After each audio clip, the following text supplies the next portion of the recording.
महाराज, हमारे वृंदावन में एक सेठ जी रहते थे। संत की बात याद आ गई। हमारे वृंदावन में एक सेठ जी रहते थे और वो सेठ जी बड़े ही पैसे वाले थे। कमी सिर्फ एक बात की थी कि उनके कोई बेटी नहीं थी।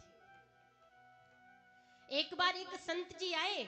संत जी ने कहा, राजन सेठ जी बताइए सब ठीक तो है। सेठ जी ने कहा, सब कुछ ठीक है, कमी एक बात की है कि मेरे कोई बेटी नहीं है, मेरे घर में कोई बेटी नहीं है। संत जी ने कहा, महाराज चिंता क्यों कर रहे हैं और क्या कह रहे हैं कि सोना हूं सेठ तो को मिलो बरसाने को बास, तो यही कारण राधे सुता काहे रहते उदास। अरे सुनो सेठ तो को मिलो बरसाने को बास, यही कारण राधे सुता काहे रहत उदास। अरे बरसाने में रह रहे हो, इस संसार की बेटियां धोखा दे सकती हैं, इस संसार के बेटे धोखा दे सकते हैं, लेकिन हमारी जो बरसाने की रानी किशोरी जी है, राधा रानी है, वो आपको कभी धोखा दे ही नहीं सकती। इसलिए अगर मानना है तो राधा रानी को अपनी बेटी मान लो।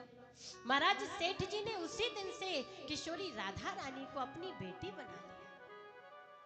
और जब किशोरी राधा रानी को बेटी बना लिया तो जब भी घर वापस आते तो महाराज पूछते कि बेटी तुमने भोजन किया है कि नहीं किया। एक दिन क्या हुआ कि मनिहारिन आई। मनिहारिन ने कहा कि सेठ जी के घर में जाती हूँ और सेठ जी ने कहा था 3 बहुएं हैं, उनको चूड़ियां पहना कर आती हूँ। महाराज मनिहारिन वहां पर पहुंची और बहुओं को चूड़ियां पहनाने लगी। किशोरी राधा रानी के मन में विचार आया कि मेरे पिता के घर चूड़ियां पहनाई जा रही हैं, तो क्यों ना मैं भी चूड़ियां पहनाऊं।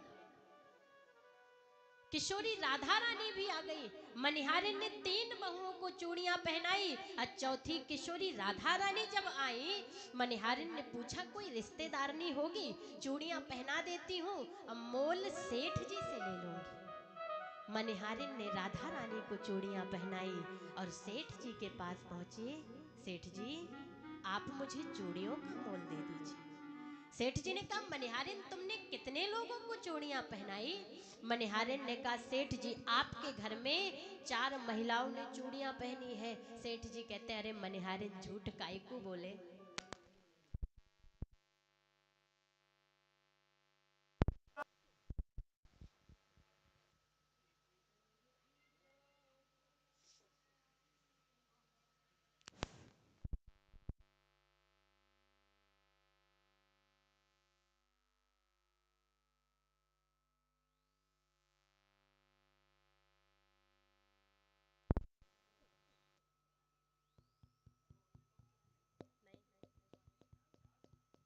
राधे, जय श्री राधे।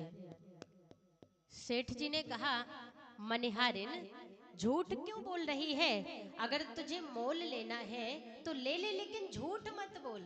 मनिहारिन ने कहा, सेठ जी झूठ बिल्कुल नहीं बोल रही हूँ, अगर आपको मोल देना है तो 4 लोगों का मोल दीजिए, नहीं मुझे मोल ही नहीं लेना। मनिहारिन अपने घर चली गई। जब सेठ जी आए, सेठ जी ने शाम के समय आए और रात्रि में भोजन किया, विश्राम करने चले गए और जैसे ही निद्रा पे हुए, महाराज किशोरी राधा रानी सेठ जी के पास आई और रोते हुए कह रही है कि सपने में आई वृषभान की दुलारी बोली, तनया बनाए तात नात नान भायो है। पिताश्री ये कैसी मजबूरी जो ऐसे भई दूरी, कि आज 4 चूड़ियंत मोहे बिसरायो है।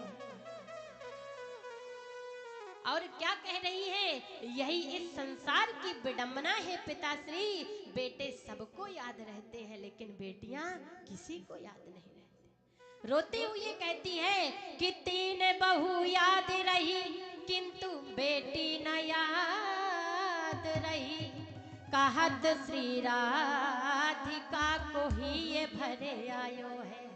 अरे पिताश्री, अगर आपको भूलने की बीमारी थी तो आप अपने बहुओं को भूल जाते, आप अपने बेटों को भूल जाते। इस संसार की रीत ऐसी क्यों है कि जब भूलने की बात आती है तो बेटियों को भूल जाते। 3 बहू याद रही किंतु बेटी ना याद रही। अरे आपको मैं याद नहीं हूँ।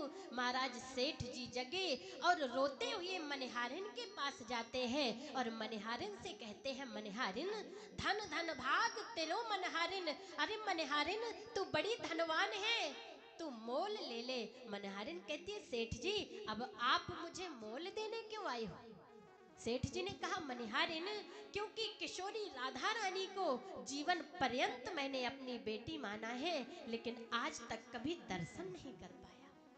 तू बड़ी भाग्यवान है कि तुझे किशोरी राधा रानी का दर्शन हो गया, इसलिए मनिहारिन तू मोल ले ले। लेकिन मनिहारिन क्या कहती है, नहीं सेठ जी अब मैं मोल नहीं लूंगी। क्यों? कहती है कि जब मोहे मिलो अमोल धन, अब का मांगो मोल। अरे सेठ जी कि जब मोहे मिलो अमोल धन, अब का मांगो मोल।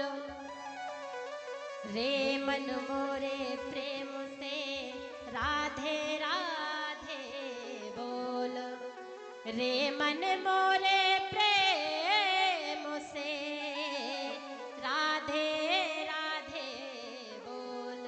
अरे सेठ जी, संसार में व्यक्ति जन्म लेता है तो इसीलिए लेता है कि उसे भगवान का दर्शन हो जाए, और मेरा तो जीवन ही धन्य हो गया।